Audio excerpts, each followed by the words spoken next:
Stonoga i Žabac, lutajuća ekipa emisije Konačno petak, odlučila da igra na sigurne karte ovaj put. I u potrazi za Djeda Mrazom. I došli smo kod Šarafa na Globusu, evo ga tamo iza, pokazat ćemo vam. Dakle, skroz gore na sjevernom polu i našli smo Djeda Mraza.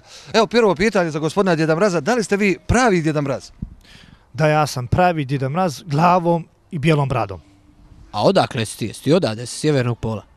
Ne, nisam, ja sam sa južnog pola. A ovdje radi na sjevernom polu, pošto na južnom polu danas slabe plate, a i vazda neka frka sa pingvinima.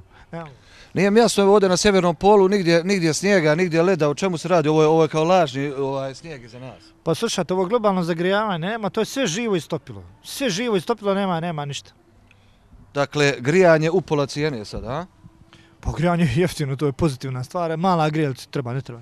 Djeco, dođite vam da otpjevamo nešto Djeda Mrazu. Brzo. Djeda Mraze, Djeda Mraze, ne skreći sa staze, ne okrevaj, ne drijemaj, već poklone spremaj. Puf. Bravo Djeda Mraze, bravo djeco!